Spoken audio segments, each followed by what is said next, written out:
ನೀವು ಹೇಳ್ತಿದ್ದೀರಿ ಕಾಂಗ್ರೆಸ್ ಸರ್ಕಾರ ಪೂರ್ವಾಪರ ಯೋಚನೆ ಮಾಡಲಿಲ್ಲ, ಹಿಂದೂ ಧಾರ್ಮಿಕ ಶ್ರದ್ಧಾ ಕೇಂದ್ರ ಅನ್ನೋ ಕಾರಣಕ್ಕೇನೆ ಎಸ್ಐಟಿ ರಚನೆ ಮಾಡ್ಬಿಡ್ತು ಅಂತ. ಬಿಜೆಪಿಯನ್ನು ಅಪವಾದದಿಂದ ಹೊರಗಿಲ್ಲಲ್ಲ. ಎಸ್ಐಟಿ ರಚನೆಯಾಗಿ 15 ದಿನ ಸುಮ್ಮನೆ ಇದ್ರು ಬಿಜೆಪಿಗರು, ಯಾಕಂದ್ರೆ ಅವ್ರಿಗೂ ಕೂಡ ಅನುಮಾನ ಇತ್ತು. ಅದಾದ ನಂತರದಲ್ಲಿ ಧರ್ಮಯಾತ್ರೆ, ರ್ಯಾಲಿ ಇತ್ಯಾದಿ ಇತ್ಯಾದಿ ಪ್ರಾರಂಭ ಮಾಡಿದ್ದು ಕೂಡ ಅದೇ ಪೊಲಿಟಿಕಲ್ ಗೇನ್ಗೋಸ್ಕರ. ಈಗೂ ಬಿಜೆಪಿ ಮೇಲೆ ಅಪವಾದ ಇದೆ. ಎಸ್ಐಟಿ ತನಿಖೆ ಪಾರದರ್ಶಕವಾಗಿ ನಿಷ್ಪಕ್ಷಪಾತವಾಗಿ ಆಗ್ಲಿ, ಅದರ ರಿಪೋರ್ಟ್ ಹೊರಗಡೆ ಬರಲಿ ಅಂತ ನಾವು ಕಾಯ್ತಾ ಇದ್ವಿ. ಎಲ್ಲರೂ ಕಾಯ್ತಾ ಇದ್ರು. ನಾವು ಒಂದೇ ದಿವಸನೇ ಇದ್ರ ವಿರುದ್ಧ ಹೋರಾಟ ಕಟ್ಟಿದ್ರೆ ಅವಾಗ ಏನಂದಿರ್ತಿದ್ರಿ? ಎಸ್ಐಟಿ ರಚನೆ ಆದ ದಿವಸದಿಂದನೇ ಎಸ್ಐಟಿ ದಿಕ್ ತಪ್ಸಕ್ಕೋಸ್ಕರ, ಅದ್ರ ಮೇಲೆ ರಾಜಕೀಯ ಪ್ರಭಾವ ಬೀರಿಸೋದಕ್ಕೋಸ್ಕರ ಹೋರಾಟ ಮಾಡ್ತಾ ಇದ್ದೀರಿ. ನೀವು ಸುಮ್ ಕೂತು ಅವರಿಗೆ ನಿಷ್ಪಕ್ಷಪಾತವಾಗಿ ತನಿಖೆ ಮಾಡಿ ಅವ್ರ ರಿಪೋರ್ಟ್ ತಗೊಂಡ್ ಬರೋವರೆಗೆ ಕೂತ್ರು ತಪ್ಪು. ಮೊದಲನೇ ದಿವಸ ನೀವ್ ಯಾಕೆ ಹೋರಾಟ ಮಾಡ್ಲಿಲ್ಲ ಅಂತ ಅವಾಗ ಪ್ರಶ್ನೆ ಕೇಳ್ತೀರಿ. ಅವಾಗ ಮಾಡಿದ್ದಿದ್ರೆ ನೀವ್ ಯಾಕೆ ಹೋರಾಟ ಮಾಡ್ತಾ ಇದ್ದೀರಿ, ರಾಜಕೀಯ ಪ್ರಭಾವ ಯಾಕೆ ತರ್ತಾ ಇದ್ದೀರಿ ಅಂತ ಕೇಳ್ತೀರಿ. ಇದ್ರಲ್ಲಿ ಹೆಂಗೆ ಅಂದ್ರೆ ಪಾಪ ಸುಜಾತಾ ಭಟ್ ಕತೆ ಆಯ್ತಿದು. ಧರ್ಮಸ್ಥಳವನ್ನ ಬ್ಲೇಮ್ ಮಾಡೋವರೆಗೂ ಸುಜಾತಾ ಭಟ್ ಕರೆಕ್ಟ್. ಯಾವತ್ ಸುಜಾತಾ ಭಟ್ ಧರ್ಮಸ್ಥಳದ ಮೇಲೆ ನನಗೆ ಮಾಡಿಸಿದ್ದು ಹೇಳ್ಕೊಟ್ರು ಅಂತಂದ್ರು ಅವತ್ ಸುಜಾತಾ ಭಟ್ಟೆ ತಪ್ಪು. ಈ ರೀತಿ ಆಯ್ತು ಕತೆ. ಆದ್ರೆ ಬಿಜೆಪಿಯ ರ್ಯಾಲಿಯ ಉದ್ದೇಶ ಏನು ಅಂತ ಕೂಡ ಕೆಲವು ಪ್ರಶ್ನೆ ಮಾಡ್ತಿದ್ದಾರೆ. ಅಂದ್ರೆ ರ್ಯಾಲಿ ಮಾಡೋದ್ರಿಂದ ಧರ್ಮ ಅಥವಾ ಧರ್ಮಕ್ಷೇತ್ರ ಉಳಿದು ಬಿಡುತ್ತಾ, ಉಳಿಬೇಕೋ ಬೇಡವೋ ಅನ್ನೋದನ್ನ ಎಸ್ಐಟಿ ತನಿಖೆ ನಂತರದಲ್ಲಿ, ಅಂದ್ರೆ ಯಾರ ಮೇಲೆ ಆರೋಪ ಬರ್ತಿದೆ ಅವ್ರು ನಿಜವಾಗ್ಲೂ ಆರೋಪಿತರೋ ಅಥವಾ ಅಪರಾಧಿಗಳೋ ಅಥವಾ ಅಲ್ವೋ ಅನ್ನೋದು ಎಸ್ಐಟಿ ತನಿಖೆ ಮುಗಿದ ಮೇಲೆನ ಗೊತ್ತಾಗೋದು. ಈಗಲೇ ಯಾಕೆ ರ್ಯಾಲಿ ಮಾಡ್ತಿದ್ದಾರೆ ಬಿಜೆಪಿಗರು, ಇದರಿಂದ ಉದ್ದೇಶ ಏನು ಅಂತ ಹೇಳಿ ಪ್ರಶ್ನೆ ಮಾಡೋರಿದ್ದಾರೆ. ಉದ್ದೇಶ ಬಹಳ ಸ್ಪಷ್ಟ ಇದೆ. ಈ ರೀತಿ ಷಡ್ಯಂತ್ರ ಮಾಡುವಂತಹ ಒಂದು ಅಜೆಂಡಾ, ಒಂದಿಷ್ಟು ಶಕ್ತಿಗಳು ಯಾವುದಿದೆ, ಆ ಶಕ್ತಿಗಳಿಗೆ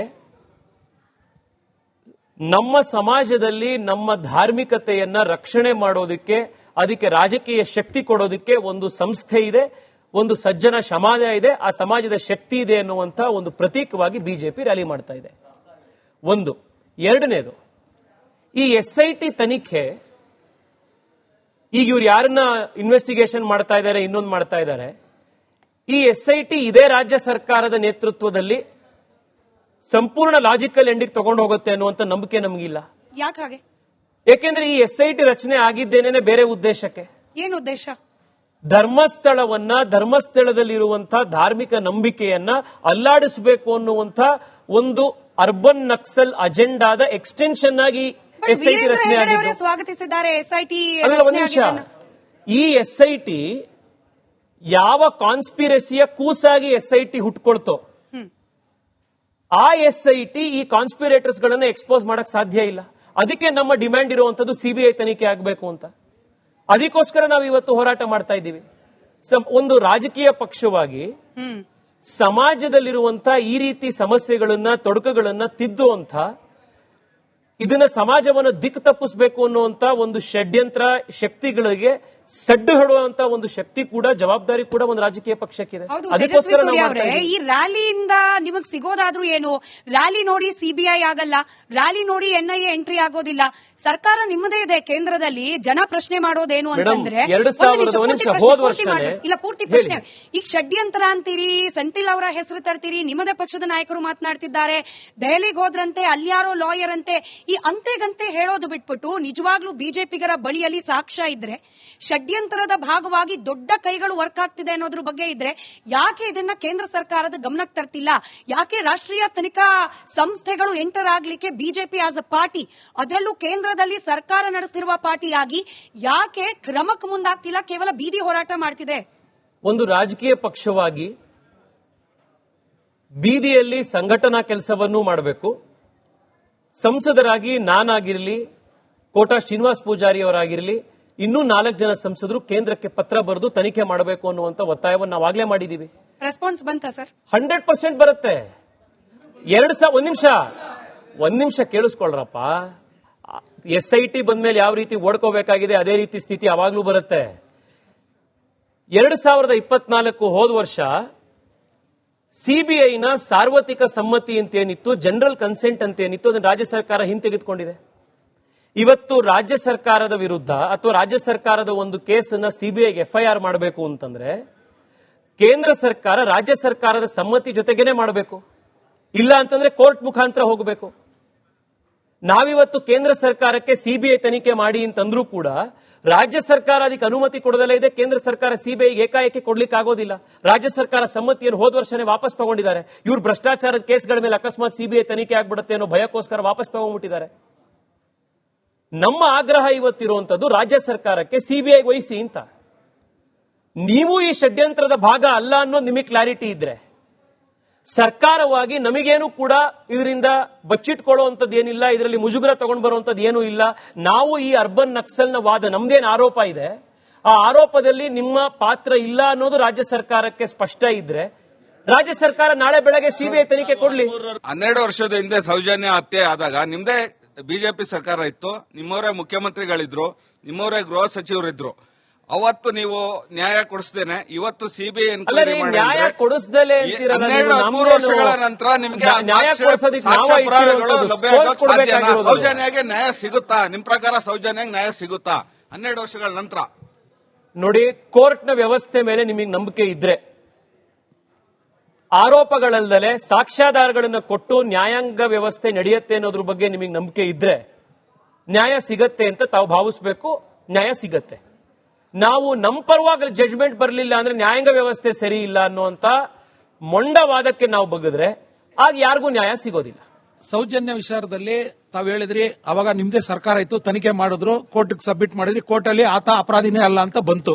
ಅಂದ್ರೆ ಎಲ್ಲೋ ನಿಮ್ಮ ಪೊಲೀಸಿನ ವೈಫಲ್ಯಗಳು ಅಲ್ಲಿ ಕಾರಣ ಅಂತ ಎತ್ತು ಕಾಣ್ತಾ ಇದೆಯಾ? ಒಂದು ಹೆಣ್ಣುಮಗಳ ಸಾವಾಗಿದೆ ಅಂತಂದ್ರೆ ಅದಕ್ಕೆ ಸರಿಯಾಗಿರುವಂತ ನ್ಯಾಯಾಂಗದ ವ್ಯವಸ್ಥೆಯ ಪ್ರಕಾರ ತನಿಖೆ ಆಗ್ಬೇಕು, ಆಗ್ಬಾರ್ದು? ಆ ತನಿಖೆ ಆಗ್ಬೇಕು ಅನ್ನುವಂತ ಆಗ್ರಹ ನಮ್ಮೆಲ್ಲರದ್ದು ಇದೆ. ನಿಮ್ದು ಆಗ್ರಹ ಇದೆ, ನಮ್ದು ಆಗ್ರಹ ಇದೆ. ತನಿಖೆ ಆಗ್ಲಿ. ಇವತ್ತು ಪ್ರಶ್ನೆ ಏನು ಅಂದ್ರೆ, ಮೇಡಮ್ ನೀವು ಅಬ್ಸರ್ವ್ ಮಾಡಿ ಅವಾಗಿಂದ ಏನ್ ನಡೀತಾ ಇದೆ ಇಲ್ಲಿ ಅಂತ. ಸಾರ್ವಜನಿಕರು ಇದನ್ನು ಗಮನಿಸಬೇಕು. ಯಾವಾಗ ಈ ಸುಜಾತಾ ಭಟ್, ಅನನ್ಯ ಭಟ್ ಪ್ರಕರಣ ಮತ್ತೆ ಈ ಚಿನ್ನಯ್ಯನ ಬಾಂಬ್ಗಳೆಲ್ಲ ಯಾವ್ದೆಲ್ಲ ಫ್ಲಾಪ್ ಆದ್ವೋ, ಒಂದ್ ನಿಮಿಷ, ತಕ್ಷಣದಲ್ಲಿ ವಾಪಸ್ ಇವಾಗ ಸೌಜನ್ಯ ಪ್ರಕರಣಕ್ಕೆ ಹೊರಟಿದ್ದಾರೆ ಇವರೆಲ್ಲರೂ. ಇವರಿಗೆ ಸರ್, ರಾಜ್ಯ ಸರ್ಕಾರದ ಎಸ್ಐಟಿ ನಿಮ್ಗೆ ನಂಬಿಕೆ ಇಲ್ಲ. ನಿಮ್ಮ ಉದ್ದೇಶ ಸೌಜನ್ಯ ನ್ಯಾಯ ಕೊಡಿಸೋದಲ್ವೇ ಅಲ್ಲ. ನಿಮ್ಮ ಉದ್ದೇಶ ಸೌಜನ್ಯ ನ್ಯಾಯ ಕೊಡಿಸೋದಲ್ವೇ ಅಲ್ಲ.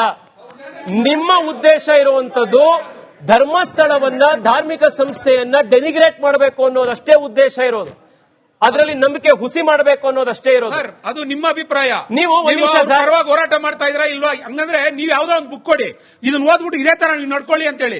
ನಮಗೆ ನಮ್ಮ ಪ್ರಜಾಪ್ರಭುತ್ವದಲ್ಲಿ ನಮ್ಗೆ ಅವಕಾಶ ಇದೆ, ನಮಗೆ ಪ್ರಶ್ನೆ ಕೇಳುವಂತ ಅಧಿಕಾರನೇ ಇದೆ. ನಾನು ಹೇಳ್ದಂಗೆ ಕೇಳಬೇಕು. ಆಬ್ಜೆಕ್ಟ್ ಯಾರು ಮಾಡಿದ್ರು?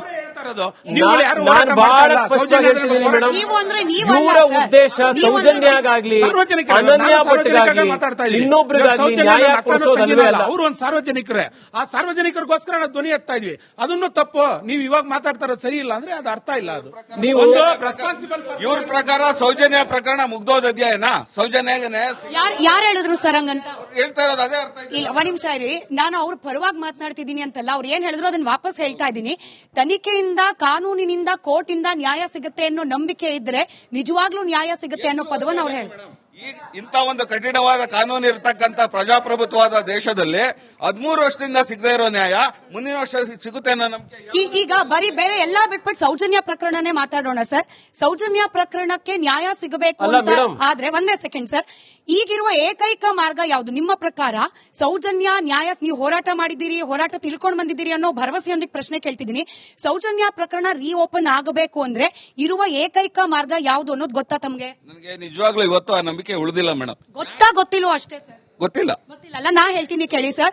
ಹೈಕೋರ್ಟ್ ನಿಂದ ತೀರ್ಪು ಬಂದ ನಂತರದಲ್ಲಿ ಅಪೀಲ್ ಮಾಡುವ ಜವಾಬ್ದಾರಿ ಹಾಗೆ ಹಕ್ಕಿರೋದು ಕೇವಲ ಸೌಜನ್ಯ ಅವರ ಕುಟುಂಬಸ್ಥರಿಗೆ ಮಾತ್ರ, ಹೋರಾಟಗಾರರಿಗಲ್ಲ.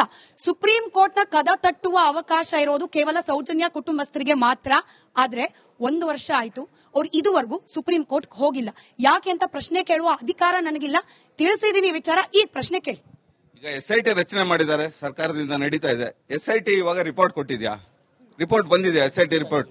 ಎಸ್ಐಟಿಗೂ ಸೌಜನ್ಯ ಪ್ರಕರಣಕ್ಕೂ ಸಂಬಂಧ ಸದ್ಯಕ್ಕಿಲ್ಲ. ಸೌಜನ್ಯ ಪ್ರಕರಣ ಸೇರಿ ಎಸ್ಐಟಿ ಇಲ್ಲ, ಸೌಜನ್ಯ ಪ್ರಕರಣ ಬಿಟ್ಟು ಎಸ್ಐಟಿ. ಏನ್ ಗೊತ್ತಿದೆ ಸರ್ ನಿಮ್ಗೆ?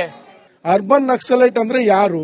ನೀವ್ ಯಾರ ಮಾತನ್ನ ವೇದವಾಕ್ಯ ಅಂತ ಕೇಳ್ತಾ ಇದ್ದೀರೋ ನೋಡಿ, ಅದೇ ವ್ಯಕ್ತಿಗಳೇ ಅರ್ಬನ್ ನಕ್ಸಲೈಟ್. ಯಾರ ಮಾತಿನ ಪರವಾಗಿ, ಯಾರ ಬೆಂಬಲಿಗೆ ಸರ್ ನಾನು ಯಾರ ಪರವಾಗಿಯೂ ಬಂದಿಲ್ಲ ಸರ್, ಒಂದು ನಿಮಿಷ. ಯಾರ ಪರವಾಗಿಯೂ ಬಂದಿಲ್ಲ. ತಾವು ಅರ್ಬನ್ ನಕ್ಸಲೈಟ್ ಅಂತ ಹೇಳ್ತಿದ್ದೀರಲ್ಲ, ಅವರು ಯಾರು? ಹೆಸರು ಹೇಳಿ ಸರ್. ಈ ಅಲ್ಲ ತಿಳ್ಕೊಳ್ಳಿ ಅನ್ನೋ ಕಾರಣಕ್ಕೆ ಹೇಳ್ತಾ ಪ್ರಶ್ನೆ ಆಯ್ತಲ್ಲ, ಇದ್ದೀನಿ. ಕೇಳಿಸ್ಕೊಳ್ಳಿ. ಈ ಷಡ್ಯಂತ್ರದ ಮುಖವಾಡ ಹೊತ್ತಿರುವಂತ ಎಷ್ಟು ಜನ ನಿಮಗೆ ಕಾಣಿಸ್ತಾ ಇದ್ದಾರೋ, ಈ ಸ್ಕ್ರಿಪ್ಟ್ ಹಿಂದೆ ರಚನೆ ಮಾಡಿರೋರು ಯಾರ್ಯಾರಿದಾರೋ, ಇದಕ್ಕೆ ಫಂಡ್ ಕೊಟ್ಟಿರೋರು ಯಾರಿದಾರೋ ಅವರೆಲ್ಲರೂ ಕೂಡ ಅರ್ಬನ್ ನಕ್ಸಲರುಗಳು. ಈ SITಗೆ CBI ಕೊಡಿ, ಗೊತ್ತಾಗುತ್ತೆ. ನೀವೇ CBI ಹೇಳ್ಬೇಕು. ಕೊಡಿ. ನಮ್ಗೆ ಅವ್ರ ಹೆಸರು ಗೊತ್ತಿಲ್ಲ, ದಯವಿಟ್ಟು ಹೆಸರು ಹೇಳಿ. ಅಲ್ಲ, CBI ಯಾಕಂದ್ರೆ ನಮ್ಗೆ ಕೊಡಿ, ತಿಳ್ಕೊಳ್ಳೋಕೆ ಇವರೆಲ್ಲರದ್ದು ನಾಡಿನ ಗೊತ್ತಾಗುತ್ತೆ. ಜನತೆ ತಿಳ್ಕೊತಾರೆ. CBI ನಿಮ್ಮಿಂದ ಕೊಡಿ. ಸತ್ಯಾಂಶ ಹೊರ ಬರ್ಲಿ. ಅರ್ಬನ್ ನಕ್ಸಲರ ಹೆಸರು, ಡೀಟೇಲು, ಫೋನ್ ನಂಬರು, ಅಡ್ರೆಸ್ ಎಲ್ಲ ನಿಮಗೆ ಸಿಗಬೇಕು ಅಂದ್ರೆ ಈ SIT ಇಂದ ತೆಗೆದು CBIಗೆ ತನಿಖೆ ಕೊಡಿ. ಯಾರಿ ಮುಖವಾಡಗಳಿದ್ದಾರೆ, ಯಾರು ಫಂಡ್ ಕೊಟ್ಟಿದ್ದಾರೆ, ಯಾರು ಈ ಸ್ಕ್ರಿಪ್ಟ್ ರಚನೆ ಮಾಡಿದ್ದಾರೆ, ಚೆನ್ನೈಯಂಗೆ ಇನ್ನೊಬ್ಬರಿಗೆ ಹ್ಯಾಂಡ್ಲರ್ಸ್ ಯಾರು, ಇದೆಲ್ಲ ವಿಚಾರಗಳನ್ನ ತನಿಖೆ ಆಗುತ್ತೆ. ಸೌಜನ್ಯ ಕೇಸಲ್ಲಿ ಏನೂ ಇಲ್ಲ ಅಂತ ಹೇಳಿ ಅಮಾಯಕನ ತಗೊಂಡೋಗಿ ಬಿಟ್ಟು ಅವನ ನಿರಪರಾಧಿ ಅಂತ ಹೇಳಿ ಬಿಡ್ತಲ್ಲ. ನಿರಪರಾಧಿ ಅಂತ ಬಿಟ್ಟ ಮೇಲೆ ಇನ್ನೇನು CBI ಮಾಡಿದ್ದು? CBI ಏನ್ ಮಾಡ್ತಂಗಾರೆ? ಏನ್ ಮಾಡ್ತಿದೆ CBI? ನಿಮಗಿನ್ ಬೇರೆ ತನಿಖೆಗಳಿಗೂ ಕೊಡಿ. ನ್ಯಾಯ ಹೆಂಗ ಸಿಗಬೇಕು ನೀವೇ ಹೇಳ್ಬಿಡಿ. ಸಂಸದರಿದ್ದಾರೆ, ಅವ್ರಿಗೆ ಸಜೆಸ್ಟ್ ಮಾಡಿ ಇಂಥ ಸಂಸ್ಥೆಯಿಂದ ಅಥವಾ ಇಂಥ ನ್ಯಾಯಾಲಯದಿಂದ ನಮಗೆ ತನಿಖೆ ಮಾಡಿಸಿ ನ್ಯಾಯ ಕೊಡಿಸಿ ಅಂತ ಹೇಳಿ ರಿಕ್ವೆಸ್ಟ್ ಮಾಡಿ. ನಂದು ಒಂದು ರಿಕ್ವೆಸ್ಟ್ ಮಾಡ್ತೀನಿ, ಮಾಡ್ಸೋಣ. ಈಗ SIT ತನಿಖೆ ನಡೀತಿದೆ ಮೇಡಮ್. ಅದರಲ್ಲಿ ಕೂಡ ಸೌಜನ್ಯಗೆ ನ್ಯಾಯ ಕೊಡಿಸ್ತಕ್ಕಂಥದ್ದು ಸಂಸದರೇ ಮಾಡ್ಲಿ. ಅವರೇ ಬೇಕಾದ್ರೆ ಒಂದು ಪತ್ರ ಬರೀಲಿ. SITಗೂ ಸೌಜನ್ಯ ತರಬೇಕು. ಇವಾಗ ಪತ್ರ ಬರೆದು ಅಲ್ಲಲ್ಲ. ಏನೇನಾಗಿದೆ ಮೇಡಮ್, ಅಂತ ಹೇಳಿ ಅವ್ರು ನೋಡ್ಲಿ. ನೋಡ್ಬಿಟ್ಟು ಆಕೆಗೆ ನ್ಯಾಯ ಅಲ್ಲಲ್ಲ ಕೊಡ್ಲಿ. ಮೇಡಮ್, ಈಗಾಗ್ಲೇ ಇದಕ್ಕೆ ನಾನು ಅವ್ರಿಗೊಂದು ಸಲಹೆ ಕೊಡ್ತೀನಿ. ಈಗ ಮಟ್ಟಣ್ಣ, ತಿಮ್ಮಣ್ಣ ಮತ್ತು ಈ ಸಮೀರ್, ಇವ್ರ 3 ಜನರ ನೇತೃತ್ವದಲ್ಲಿ ಒಂದು ಸಮಿತಿ ರಚನೆ ಆಗಲಿ. ಆ ಸಮಿತಿ ತನಿಖೆ ಮಾಡಲಿ. ಆ ಸಮಿತಿ ಕೊಡೋ ವರದಿಯನ್ನು ಬಹುಶಃ ಇವ್ರು ಒಪ್ತಾರೆ.